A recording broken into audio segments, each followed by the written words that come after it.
After another successful vote, you guys, the viewers, have decided on my current Deepwoken build. Inspired by one of my favorite shows, Soul Eater, I worked hard to bring this character into Deepwoken. So it's Punchy, and I'll be introducing our special scythe wielding Meister, Maka Albarn. Before we start, let's talk about Maka and why her character is so memorable. In the world of Soul Eater, souls are very important for both good and evil characters. Many of the evil characters in Soul Eater consume good human souls in order to get stronger, while Maka and most of her friends at Death Weapon Meister Academy work very hard to fight these monsters and consume the evil human souls. Her work is noble and it requires motivation, but Maka has the drive and eventually has the skills to get it done. Without any help, Maka is pretty strong. She's a Meister, which allows her to perceive soul wavelengths and manipulate them, almost like Chakra from Naruto. Maka usually sends her wavelength into her weapon and other characters to disrupt the flow of battle, and also, despite being like 13 years old, Maka throws a lot of hands and wants all the smoke. She's definitely strong, but she reaches her peak when teaming up with her friend Soul. Soul is a death scythe and transforms his body into one. Maka being a Meister and Soul being a weapon, they both work together as a compatible pair, and it's really nice. Maka and Soul's wavelengths combine and honestly do some crazy side stuff in order to fight enemies. Without each other, they're just not the same. So I guess this build is a Maka and Soul build. In Soul Eater, if a weapon eats 99 evil souls, they gotta kill a witch to level up. I mean, that's a little bit different, but I'll change up the rules for you guys. Instead of fighting a witch, all you guys gotta do is subscribe to become a death scythe. So while you do that, let's get right into the build. I recreated Maka Albarn in Deepwoken as a Felinor because that fit best with her light brown, almost gray hair. In the show, her outfit is pretty cool with a giant coat over her school uniform, but instead I tried out a red theme. The Crimson Pathfinder Elite and Ferryman's coat work well for her very drippy outfit choice. For my weapon, it's obvious I had to use the Sky Reap blade. This works great for Maka's death scythe and it fits well in game. For some extra fun, I also picked up Umbral Knight as the enchant. In the anime, when Maka and Soul's wavelengths resonate, it creates a magic scythe called Witch Hunter. If they use Witch Hunter correctly, they'll deal more damage at the cost of their stamina, and it's blue just like Umbral Knight. This build is fully maxed out with some interesting stats. I have 30 strength, 40 fortitude, 35 intelligence, 88 in shadowcast, 30 in medium, and the rest in heavy. Instead of going a hybrid element build, I stuck to shadow this time, and on that note, let's get right into Maka's abilities. As mentioned earlier, Maka is a Meister and knows how to use a death scythe. Her prowess as a weapon Meister allows her to pick up anything and make it look good, but of course her friendship with Soul makes him the ideal partner. I chose Dark Blade to replicate her quick slashes with the scythe, and I think it's great for catching people and insane for stealing ether with vibrant gems. Using their scythe and Witch Hunter form, Maka and Soul release their destructive power in a Witch Hunter slash. This technique deals extra damage and releases shockwaves that permanently injure immortals. Master's Flourish with a giant hitbox is ideal for this, and I use it to combo extend. Scythe animations hide the windup, and it's great for applying pressure on block. Wavelength control is vital for Meister combat, but some wavelengths do different things. The Anti-Demon wavelength specializes in driving away evil, and during her fight against the Madness Kishin Asura, Maka infuses the Anti-Demon wavelength into a punch to eradicate him. Strong Left replicates this impactful scene in the anime, and it's really fun to use. This fast mantra is a nice change of pace from slow side combat, so I like it. Another application of Maka's wavelength is when she shoots it out in resonance waves. She uses this to disorient foes mid-combat. Pressure Blast does this job correctly and helps us disorient at a distance. It's very easy to land and works well with scythe animations. In my favorite scene from the entire anime, Maka is overcome by madness and starts going crazy. During her fight against Krona, the insanity-inducing black blood makes her act erratically and lose control. Just like in the show, we take damage but gain strength. Shade Devourer is just perfect for this ability, and with a Wayward Gem, you can do some crazy mix-ups and combo extensions. In the absolute most hype moment of the entire show, Maka and Soul use Witch Hunter and transform it into Kishin Hunt in order to fight the Kishin Asura. This variant is a huge vertical slash that does damage against the strongest of enemies. It's a really clean fight scene and my favorite ability. The Spring variant of Shadebringer gives this ability its amazing impact and demonic sound. I find myself closing the distance with this move. And onto Maka's final ability of throwing hands. Meisters need to know hand-to-hand combat if they lose their weapon, and Maka understands this and takes it a step further. She loses her restraint against Krona in her madness and bodies them. The best mantra for this is rapid punches. Closing the gap and catching people off guard is the best option with this move. That's all for Maka's abilities, but let's shine a light on Soul. I know he's not the main focus of this build, but our Bell Reaper represents his eating habits. Absorb a soul for some well-deserved healing. For this build, there aren't too many talents that represent our character, but instead I think Shadowcast is great for Maka Albarn. Most of her techniques negate magic and shut down enemies, so Shadow is definitely the move. Here's my full talent list if you want to recreate this character.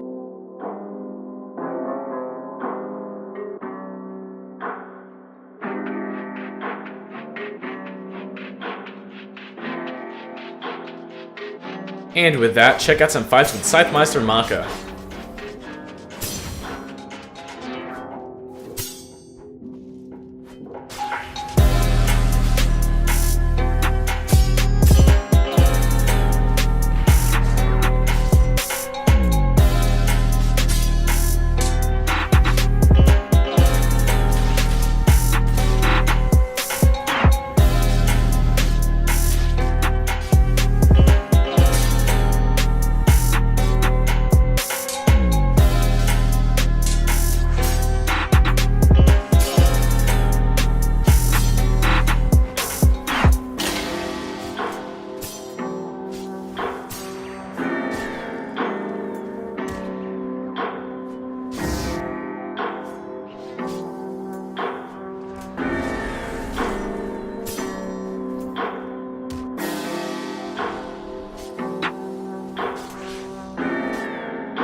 That's all for the Maka and Soul build, and I had a lot of fun with this one. As always, I'll vote for my next character in my Discord and comment down below who you want to see next. So, thank you guys for watching, and make sure to like and subscribe. Have a good one!